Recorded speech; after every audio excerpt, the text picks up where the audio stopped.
Roku stock gets an upgrade on Wall Street. Do I think it's a buy? We're going to be talking about the Roku upgrade. I'm going to share a portfolio update. The portfolio has been down big, but it's up today, and I'll show you just how much it's up and why I think we should all be long-term investors. As always, we start off with a real money portfolio update. This is a portfolio I'm building from $10,000 to $1 million over the next 10 years and trying to put $3,000 in every single month. That's a lot of money, I know. If you're on your investing journey and you could do more or less, don't worry about it. That's not what it's about. It's about the act of investing and saving our money over time. That's the example I'm trying to set with this portfolio, and that's the style of investing that I do. So let's jump into it. If you saw yesterday's video, portfolio was down like 8% total yesterday. So right now we're at $24,899. Let's get that up to $24,900.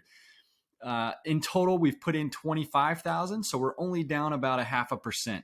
Just yesterday, I was talking about how it feels horrible for your portfolio to go down in the moment, but ideally, that's what we want, so we can buy more shares of these great companies and hold them for the long term. But today, the portfolio is up 4%. And so that's up $982 on the day. And that feels amazing, like I said. So we're going to celebrate that because, sure, it feels good. But let's remember, we can't get too excited when things are up. We can't get too down in the dumps when things are down. And 90% of investing is winning that mental battle anyways. So if we're on the right path, whatever we have to tell ourselves and reinforce to have the confidence and the emotional control to invest for the long term, that's what we should be doing. David Gardner, who is co-founder of The Motley Fool and created the rule breaker investing concept, which is something that I align with very much in my investing style, says that he actually spends a lot less time even paying attention to the stock market when stocks are down. And you might think that's the time you need to be paying attention, but he knows that it feels 3 to 5 times worse when stocks are going down. And if you let that consume you and you worry about it and you make short-term decisions in what is supposed to be a long-term portfolio, he literally knows that that destroys performance. He creates resistance for himself to actually go into his portfolio and make changes by spending his time doing other things. He plays board games. He spends more time with his family. He goes to sporting events. He watches sports. Whatever he needs to do is what he does to keep his long-term mindset and avoid short-term emotions and decision-making. We've got our buckets here. We've covered them before. I have adjusted the growth bucket to 80%, up from 70%, and the dividend growth to 10%, down from 20%, and then crypto is still at 10%. I'm not going to make sales to adjust that, but as money comes into the portfolio, it will automatically be invested according to those levels because I use M1 and I have auto invest turned on. If you're interested in M1, I've got a link down in the description that'll get us each $50 if you sign up and fund an account. If you don't, awesome. Don't worry about it. But I use it and I love it. Rosenblatt initiates Roku with a buy rating and a price target of 188, which represents potential upside of 74% from the stock's previous close. Shares are down about 70% in the past year amid the market's wicked turn against high multiple stocks. However, according to this report, the company's sales growth is still healthy, and Roku holds a powerful gatekeeper position at the nexus of TV's transition from legacy platforms to streaming. So we talked about being a long-term investor. There's been a lot of volatility in the market. This is commonstock.com. This is my profile, which I have linked my brokerage to, and it shows my trades, my performance against the S&P 500 and even the NASDAQ. But what you can see here is that I'm trying to practice what I'm talking about, and I have been buying, not selling. So I bought 76% more Salesforce. These were just yesterday. I bought a new position in Bill.com, which I covered this in yesterday's video, so check out that video. I bought 22% more Snowflake, 37% more Shopify, 6% more Broadcom, 3% more 3M, 7% more Monday.com, 14% more Fidelity National, 8% more GitLab, 73% more GBTC, which that's still a small position. I'll show you all my position sizes at the end of this video, so just stick around. I'll show it at the end. And then on the 7th, a new position in CrowdStrike, and then added more to Lowe's on April 7th. So anyways, commonstock.com. Let's get into a quick overview of Roku. This is not a deep dive analysis. I provide those types of things in my email newsletter, austin.substack.com. YouTube is a better form for me to just provide a quick high-level overview to hopefully inspire people to go and do more research. What we're looking at here is fast graphs. This orange line right here represents Roku's normalized or average price to sales ratio since 2017. That average price to sales ratio is 11.8. Right now, the blended price sales ratio is 5. At first glance, that Roku is at an extreme discount to what it normally trades at. But we have to take some of these anomalies out of here. This is why we can't just look at a chart like this and say, oh, wow, it's way below that orange line. I'm definitely buying Roku.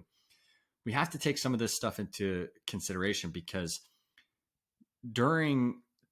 after COVID, during 2020 and 2021, Roku's price to sales ratio just got absurd compared to where it had ever traded at before. And I would argue that Roku's historical price to sales ratio pre-COVID is a better indication of where we could think the stock would trade around. And so let's take out post-COVID, and then we'll look at the normalized price to sales ratio. So pre-COVID, the normalized price to sales ratio was 9.3, and the average sales growth per year was 33%. So let's remember those two numbers, and then we're going to look at the forecasted sales growth. So we're at 33% and a normalized price sales ratio of 9.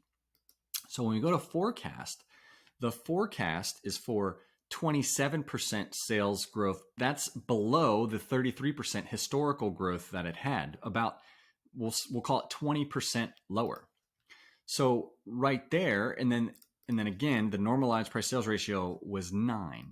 So right there, what that makes, if they're forecasting for sales growth per share about 20% lower than historical, I want to sort of base it off of a price to sales ratio that's about 20% lower than its normalized price sales ratio. So if normalized was 9, 20% lower is going to be 1.8 lower. So down to a price to sales ratio of 7.2 would be a better point to base our thinking, our high level thinking around where it might trade in the future. None of this is guaranteed. This is just how I think about this stuff. That brings it down to around 7. And so if we take this out to here, so even if Roku hits these expected sales numbers and the price to sales ratio is up to 7 by 2024, then the stock would have an annualized return of 45% for a total return of 180%. That's pretty awesome. And if it stays at a price to sales ratio of 5, you're still looking at a 28% annualized return for a 96% overall return. And if we go back here, in 2007, it traded at a price sales ratio of 4, or I'm sorry, 2017, it traded up to 7.6 and even up to 10 and down to around 5. It's not unrealistic to think that Roku could trade at a forward price sales ratio of 5. And so from that alone, Roku is a stock that's worth considering looking into more.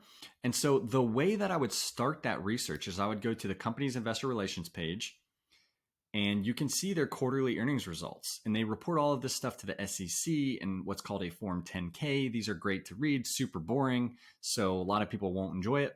But they do webcasts where they talk about the earnings, and then they provide shareholder letters.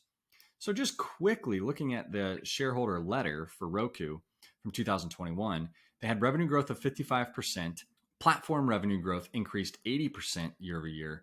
Gross profit was up 74%. Active accounts were up. Streaming hours were up. Average revenue per user was up 43% year over year. And they're the number one streaming platform in the US and Canada. So everything looks great. But if we dive in a little bit to these numbers a little bit, there's a few concerning things that has me cautious about Roku and wanting to do more research before I just, open a position. So if we see platform gross margin in Q4 2020, it was at 63.8%. Then it went up to 67%, then to 65%. then to 65% in Q3 2021. And in Q4 2021, it came down to 60%. So that was down. Player gross margin went from 2.6% in Q4 2020 to 13.8%, to negative 5.9% in Q2 21, to negative 15% in Q3 21, to negative 28% in Q4 21. So we see the gross margin has come down. And if the margins are coming down and the sales growth is slowing, if that continues, there's an argument to be made that a company doesn't deserve the same multiple that it's had before. So what we have to figure out is if this trend is likely to improve or get worse. And so what's happened? Well, research and development expenses have gone up, and so they grew 33% year over year.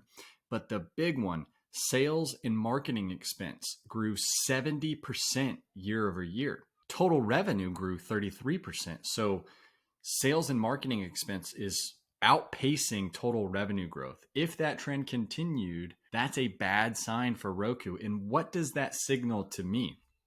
It signals that potentially Roku is seeing more competition and having to do more marketing. That might just be an aggressive move to where they're trying to take more market share, or it could be a sign of more competition. But it says something is going on, and it's something that as investors we have to think about, and it complicates the picture. After we consider the revenue growth and their expenses, we get to the adjusted Ebitda, earnings before interest, tax, depreciation, and amortization. And we can see that the trend was up. In Q4 2020, they had 113 million.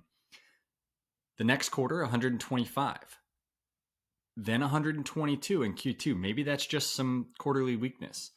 Then 130. And then in Q4 2021, down to 86 million. That's a drop of 24% year over year. EBITDA margin went from 17% to 22% to 19% to 19%, down to 10%. Then we want to think, like, is that trend going to change? Well, their outlook for Q1 2022, and this is what drove some of the stock sell-off, total net revenue of 720 million, which is about 20% revenue growth. So that is a continued trend of slowing revenue growth. And then adjusted EBITDA of 55 million, which is something around, 7 or 8% EBITDA. So those trends are continuing. This is just the beginning of the shareholder letter. There's a lot more to dig into, but the bottom line is the story for Roku has gotten more complicated. And so that explains a lot of the sell-off. And the question now becomes, is their business going to continue to grow as expected, or maybe outperform, or will it underperform and continue to deteriorate? Do those pressures continue? And then ultimately, as investors, if we're going to own shares, is that the best place for our money based on everything else we own in the stocks in our portfolio? And so what I want to show here is back to common stock. I like this. I could show you an M1, which is my brokerage, but I like this because it shows kind of where everything lands. And I'll show you the companies that I own in my portfolio that I am actively deciding by owning them, and I don't own Roku, I'm actively deciding that I like them better than Roku as a total overall portfolio. And we'll see Lowe's is my largest position at 7%. GitLab is about 7%. Tesla, new position, 6.5%. Amazon, 6%. So I've got a mix of a lot of growth stocks here, but also some dividend payers. Lowe's is my largest position. So why in the world do I own this boring dividend stock, Lowe's, and not this high growth company, Roku, that's traded down so much that could turn around and just got this crazy price upgrade? Lowe's, if we just look at the last 14 years, and really things didn't get too crazy after COVID, so we don't have to do anything crazy like removing COVID out of it. I mean, it did trade up to a price of earnings of 22, which is high, but pre-COVID, it was also at 23, 24, 26. So it's not really an anomaly. But now it's trading at a PE of 16. The last time it traded at a price to earnings ratio of 16 was the COVID drop, which we're not going to count that. We're going to say, on a normal basis, when's the last time that happened? So 2012 was the last time that this thing traded down to a PE of 16. And after that, the earnings growth, we're looking at earnings growth, not sales growth, were 4%, 23%, 25, and 21. So, decently high. And the adjusted earnings growth rate over this whole time period has been 19 with a normalized PE ratio of 20. So if we take it down or if we take it to a normalized PE of 19, we get a 20% annualized return. But I don't really think that is fair necessarily, because I wouldn't, just like with Roku, I wouldn't think that it deserves to trade at as high of a PE ratio based on 11% adjusted earnings growth rate. So if we're looking here, the normalized PE is 20.